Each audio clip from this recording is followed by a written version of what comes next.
চলো গুপি, আমরা বিধায়ক অদিতি মুন্সির উন্নয়নগুলো দেখে আসি আজ। হ্যাঁ, চলো বাঘা। এ শহরটা খুব আধুনিক আর সুন্দর লাগছে। এখানে উন্নয়ন আর মানবিকতা একসাথে সুন্দরভাবে এগিয়েছে।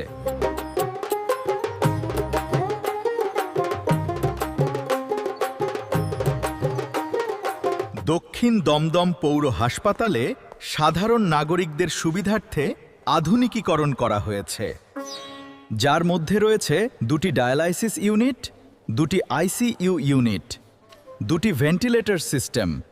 এছাড়াও যুক্ত করা হয়েছে একটি এক্স-রে মেশিন, 3টি অ্যাম্বুলেন্স এবং মৃতদেহ সংরক্ষণের জন্য ফ্রিজ। এই উন্নত পরিষেবার জন্য সাধারণ মানুষ এখন সহজেই ভালো চিকিৎসা পেতে পারছে। এসব আয়োজনের পেছনে অদিতি মুন্সির বড় ভূমিকা রয়েছে। তার পরিচালনা আর সহযোগিতাতেই এই উদ্যোগগুলো বাস্তবে রূপ পেয়েছে।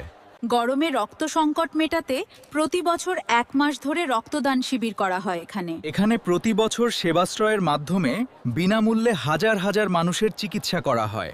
সত্যি এটি একটি প্রশংসনীয় উদ্যোগ। পোষ্যদের জন্য আলাদা পার্ক সত্যি দারুণ উদ্যোগ। এখানে প্রাণীদের প্রতিও সমান ভালোবাসা দেওয়া হয়। আধুনিক ঘাসের মাঠ তৈরি করা হয়েছে যুবকদের খেলাধুলায় উৎসাহ দিতে।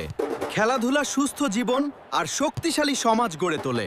এখানে আছে আধুনিক সুইমিং পুল, যা স্বাস্থ্য আর বিনোদনের জন্য দারুণ সুবিধা। এমন আধুনিক ব্যবস্থা সমাজকে আরও এগিয়ে নিয়ে যায়। রাজারহাট গোপালপুর শুধু অবকাঠামোগত উন্নয়ন নয়, শিক্ষা, সংস্কৃতি আর মানবিকতার সমন্বয়ে গড়ে ওঠা আধুনিক সমাজ।